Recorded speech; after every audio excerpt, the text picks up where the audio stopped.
Welcome to all to my channel रोपालिन tutorial को समस्त को सुस्वागत। आमे पढ़ुतिले दशम श्रेणी इंग्लिश रो 9th चैप्टर जार ना होची फ्रॉम द फॉर्मालिन जार एवं आमे प्रीवियस क्लास रे about the poet about the poem एवं दुईटी स्टांजा डिस्कशन करिथिले। आजिरो एही क्लास रे जो रेस्ट चारोटी स्टांजा थिला स्टांजा 3 ठारू स्टांजा 6 जाए ताकू आज आमे डिटेल भाव में आलोचना करिबा। तो स्टांजा 1 रे आमे अबाउट भिकीस ब्रिलियंट ब्रेन से विषय पढ़ी थिले। ताले जोटा कि भिकीर ब्रेन को कोठी रखा जाइथिला फॉर्मालिन जार रे ना sitting in A formalin jar with unhappiness. से बड़ दुखर सहित से फॉर्मालिन जार भितरे निजको घृण्य भाबुथिला एवं समस्तंकर नॉलेज को इनक्रीज करिबा पई एवं लोक माने मध्य ताको कोन स्टेयर करूथिले मीन्स ताकू कौन वाच फॉर लॉन्ग टाइम लंबा समय पर्यंत ताकू चाहि रहउथिले। तो सेथिपई ताकू से जो म्यूजियम रे जो फॉर्मालिन जार मध्य रे ताकू डिस्प्ले करा जाइथिला समस्तंकर नॉलेज को इनक्रीज करिबा पई विजिटर्स मानंकर। एवं स्टैंजा 2 रे मध्य आमे पढ़िथिले जे ताकू किपरि स्पेसिमन बोली सैंपल बोली कहा जाउची जोटा कि ताकू बहुत इनसल्ट लागुची ताकू अपमान लगुची एवं 2 वर्ष पूर्वरु से गोटे लिविंग ह्यूमन पार्ट थिला बोले हमें पढ़ी थिले एवं तार कोनोसी स्ट्रोक ट्यूमर किंबा बॉक्स द्वारा से आक्रांत होई नथिला तथापि ताकू असंतोषर सहित से फॉर्मालिन जार मध्य रे रहिबाकू पडुथिला। तो ये सब तो हमें डिस्कशन करिथिले प्रीवियस क्लास रे। जदि कई क्लास टी को देखि ना तबे डिस्क्रिप्शन में प्लेलिस्ट रो लिंक अछि सेठा को जाई देखि पारिबे। ताले एबे हम स्टार्ट करिबा स्टांजा 3।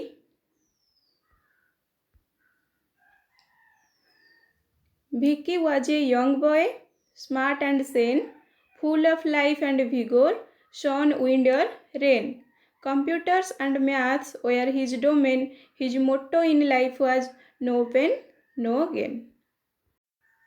ताले कौन देला Vicky was a young boy अर्थात एठी कौन आमर जो पूर्व दुईटी स्टांजा रे भिकीर ब्रेन तार निज फीलिंग्स विषय रे कहूथिला माने से फॉर्मालिन जार मध्य रे किपरि अनुभव करूची से संपर्क रे से कहूथिला किपरि से डिस्गस्टिंग सहित बसी रही निजको घृण्य बोली भाबुची अपमान लागुची ताकू जेतेबेले ताकू स्पेसिमन बोली कहूचंती। तो एई सब से कोन त फीलिंग्स को एक्सप्रेस करूथिला। एवं स्टांजा 3 रे भिकी विषय रे से एठी कहिची भिकीर ब्रेन भिकी विषय रे कहूची जे भिकी जो पिलाटी से किपरि थिला तले भिकी was a young boy smart and Sen smart and Sen ताले से कहूची भिकी होची गोटे कोन यंग बॉय माने कोन से जने युवक जी की स्मार्ट थिला एवं सेन थिला। सेन माने सुस्थ सबल थिला। ताले भिकी किए थिला भिकी गोटे यंग बॉय थिला जी की बहुत स्मार्ट एवं सेन सुस्थ सबल थिला and cone full of life and vigor vigor माने एनर्जेटिक बहुत शक्तिशाली थिला। आमे कहि परिबा कर्मठ थिला कोनोसी काम करिया पई से पछ घुंचा दउ नथिला से एनर्जेटिक थिला। एंड कोन सन विंड और रेन खरा हेउ वर्षा हेउ पवन हेउ ठंडा हेउ जहा भी हो से काहा को खातिर न करी से सब बेले कोन सदा सर्वदा एनर्जेटिक रहउथिला कर्मठ थिला एवं ता लाइफ को से एंजॉय करूथिला। बुझी होची computers and maths were his domain domain अर्थ होची an area of knowledge or activity माने आमे कहि परिबा प्रभाव क्षेत्र अर्थात कंप्यूटर एवं मैथ भिकीर प्रभाव क्षेत्र थिला बा भिकी को कंप्यूटर एवं मैथ पसंद थिला तार फेवरेट सब्जेक्ट थिला। बुझी होची एवं से भलो करूथिला सेथिरे। एंड कोन his motto in life was no pain no gain motto motto माने कोन आदर्श उक्ति कहि परिबा एम्स और बिलीफ्स ऑफ ए पर्सन गोटे व्यक्तिर आदर्श उक्ति जोटा थाए जे से जहा को माने सेटा को कोन कहबा मोटो कहबा। ताले भिकीर मोटो कोन थिला नो पेन नो गेन माने ता जीवन रे से एई उक्तिटी को मानुथिला जे परिश्रम न कले किछि भी फल मिलिबो नाही। आमे जेबे जाय पेन पाइने माने जेते बेले जाय कष्ट पाइने आमे कोनोसे जिंस पाई परिबा नाही गेन करि परिबा नाही।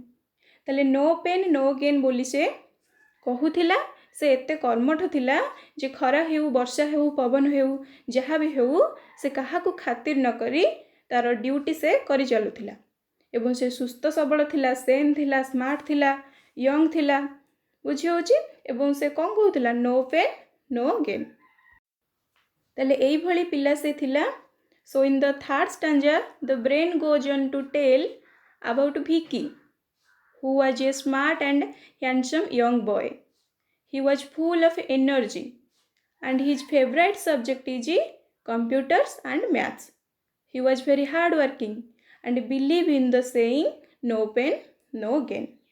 ताहले इस स्टांजार अर्थ जदि आमे बुझिबा कोन होबो ना भिकी जणे तरुण बालक थिला बा युवक थिला जे कि खूब स्मार्ट एवं सेन सुस्थ सबल एवं जे प्रत्येक क्षण को खुशी रे बिताउथिला ता लाइफ को से पूरा खुशी रे बिताउथिला एवं कंप्यूटर आ मैथ तार प्रिय सब्जेक्ट थिला एवं ता जीवन रा आदर्श उक्ति थिला नो पेन नो गेन कष्ट नाही तो सफलता भी नाही बा आमे कहि परिबा कठिन परिश्रम द्वारा ही सफलता को हासिल करियबो।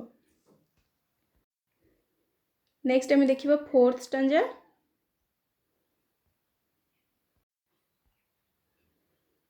Vicky's love for his parents was truly insane and he adored his grandma Wrinkles and Ken.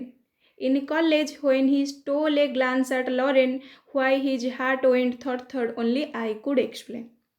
ताले कौन देला Vicky's love for his parents was truly insane.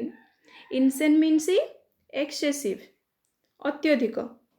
Vicky loved his parents very much बुझी होची तो Vicky तार parents को तार बापा माँ को अत्यधिक भल पाउथिला। इनसेन इनसेन अर्थ अत्यधिक बुझी होची and he adored his grandma Wrinkles and Ken.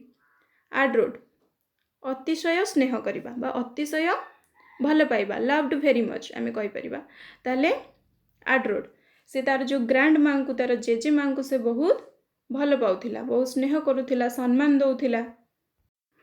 And her रिंकिल्स and केन रिंकिल्स अर्थ होउची कोन कुंचित चर्म एवं केन अर्थ होउची बाड़ी माने एठारे जो ग्रैंड मांकर वृद्धा अवस्था कथा वर्णना करा हिची जे ग्रैंड माँ किपरि थिले रिंकिल्स अर्थ तांकर चर्म सब कुंचित हो जाइथिला एवं केन अर्थ होउची बाड़ी तो सी तार ग्रैंड माँ को अत्यंत स्नेह करुथिला अत्यधिक भल पाउथिला एवं तांकर रिंकिल्स जो ग्रैंड मांकर रिंकिल्स थिला एवं केन जो बंकुली बाड़ी जोटा कि ग्रैंड मांकर आसरा थिला से ताकू बहुत पसंद करुथिला किए Vicky एवं ता पेरेंट्स को मध्य Vicky बहुत भल पाउथिला। And in college when he stole a glance at Lauren why his heart went थर्ड only I could explain. So in college when he stole a glance at Lauren why his heart went थर्ड only I could explain. In college college रे से जेते बेले stall a glance अर्थ चोरा चाहाणी कहि परिबा माने जेते बेले Vicky तार जे फ्रेंड बा Lauren जे कि ता कॉलेज रो गोटे झियो ताकू जेते बेले से देखुथिला तार हार्ट काहे के थड़ हुए ताकू देखिला मात्रे काहे के जोर रे धक हुए से कथा ओनली आई कुड एक्सप्लेन। आई कहिले कि Vicky रो ब्रेन अर्थ Vicky रो ब्रेन कहूची Lauren को जेते बेले Vicky देखुथिला तार हार्ट काहे कि जोर रे धक होउथिला से कथा केवल मु ही बुझेई पारिबी ओनली आई कुड एक्सप्लेन कारण मु तार ब्रेन ना तो जेहेतु Vicky रो ब्रेन तो से Vicky विषय रे सब किछि जानिछि तो सेथि पई से कहूची ओनली आई कुड एक्सप्लेन माने केवल ब्रेन ही सही कथा बुझेई पारिबो। So in this stanza the brain tells how Vicky loved his parents dearly and also he loved his grandma a lot and in college he loved a girl named Lauren and whenever he saw her his heart went thud अर्थात कौन Vicky ता बापा माँ को अतिशय भल पाउथिला insane excessive अतिशय भल पाउथिला एवं से तार जेजे माँ को मध्य अत्यंत सम्मान करुथिला भल पाउथिला जे कि वृद्धा थिले एवं बाड़ी जहार आश्रा हेउथिला रिंकिल्स हो जाइथिला तांकर चर्म सबू एवं से कॉलेज रे Lauren नामक एक झियो को चोरा चाहाणी रे आकर्षित करिथिला एवं जेते बेले से ताकू देखुथिला तार छाती जोर रे धक धक होउथिला तो केवल ब्रेन ही से कथा बुझेई पारिबो। ताले नेक्स्ट आमे फिफ्थ स्टैंजा देखिबा।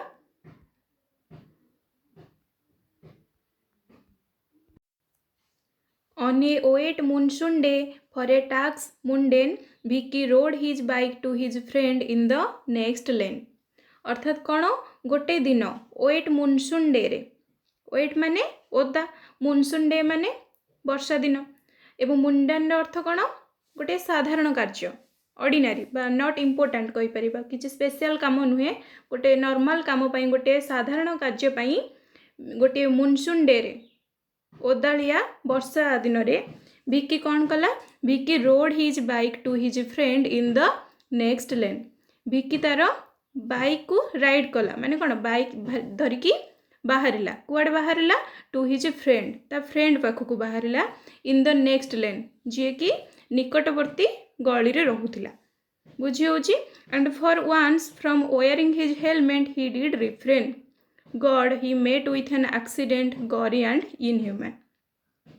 ताले भिक्की तार बाइक रे गला कोठी को, टू हिज फ्रेंड ता सांग पाखक गला, किछि इंपोर्टेंट काम रे नुह, गोटे नॉर्मल काम रे गला, मुंडेन जाको आमे कहिबा किछि स्पेशल काम सेमति नथिला। ताले भिक्की तार सांग पाखक गला इन द नेक्स्ट लेन, लेन अर्थ गली, तो भिक्की जोठी रहुथिला तार नेक्स्ट गली रे ता सांग रहुथिला, तो गोटे नीतिदिनिया काम पाई भिक्की तार बाइक नेकी नेक्स्ट गली को गला ता सांग पाखक। एंड फॉर वंस थरक पाई बा प्रथम थर पाई कहि परिबा, from wearing his helmet he did refrain. ताले कौन है रिफ्रेन, रिफ्रेन अर्थ होची विरत करिबा बा कोनोसी कार्य ठारू निवृत्त रहिबा, दूरेकी रहिबा। ताले कौन ना for wearing his helmet he did refrain माने कौन एठी ना से थरक पाई माने प्रथम थर पाई आमे कहि परिबा से हेलमेट पिंधिला नाही, भाबिला कौन एठी की तो जीबी पाखकू जीबी किछि छोट काम अछि तो से कारण से हेलमेट पिंधिलानी एवं फल कौन है, god he met with an accident gory and inhuman. Gory माने रक्ताक्त, इनह्यूमन माने निष्ठुर बा अमानुषिक। तो से एते भल पिलाटी थिला, बहुत परिश्रम करुथिला, जे कि बहुत चतुर थिला, स्मार्ट थिला, किंतु से प्रथम थर पाई हेलमेट पिंधिला नहीं, मूर्खता जोटा कला, आ सही दिन ही तार कौन हो गला, दुर्भाग्यवशतः सही दिन ही तार एक्सीडेंट हो गला एवं जो एक्सीडेंट ताकू रक्ताक्त कर देथिला एवं निष्ठुर भाबरे तार मृत्यु घटिथिला। So in the fifth stanza brain tells us how Vicky met with an accident on a wet monsoon day, but he had not taken his helmet and he met with an serious road accident which resulted his death। तो भिक्की गोटे मुनसुन day रे बा गोटे आद्र दिन रे कोनोसी एक साधारण काम पाई तार सांग निकट को जाइथिला, जे कि तार निकटवर्ती गली रे रहुथिला, तो ता पाखकू से बाइक चली जीवाकू बाहर थिला एवं से प्रथम थर पाई से दिन हेलमेट पिंधिबारु निजकू निवृत्त रखिथिला, रिफ्रेन रखिथिला, अर्थात से दिन से हेलमेट पिंधि नथिला एवं दुर्भाग्यवशतः से सही दिन ही एक दुर्घटनार सामना कला, जहा कि ताकू रक्ताक्त कर देथिला एवं बहुत निष्ठुर भाबरे तार मृत्यु घटिथिला। ताले बुझी पारथिबो समस्त भल भाबरे। नेक्स्ट आमे सिक्स्थ स्टैंजा देखिबा, तो एटा होचे last stanza.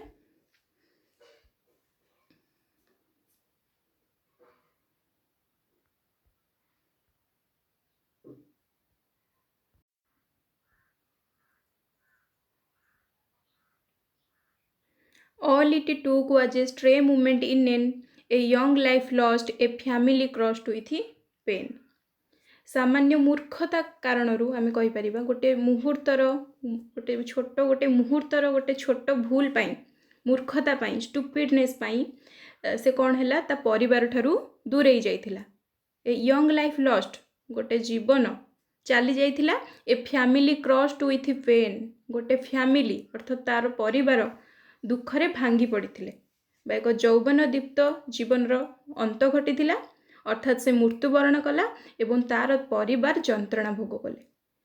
Dear friends take care, ताले ब्रेन एठी कौन कहूँ, डियर फ्रेंड्स प्रिय सांग माने टेक केयर जत्नशील हुओ।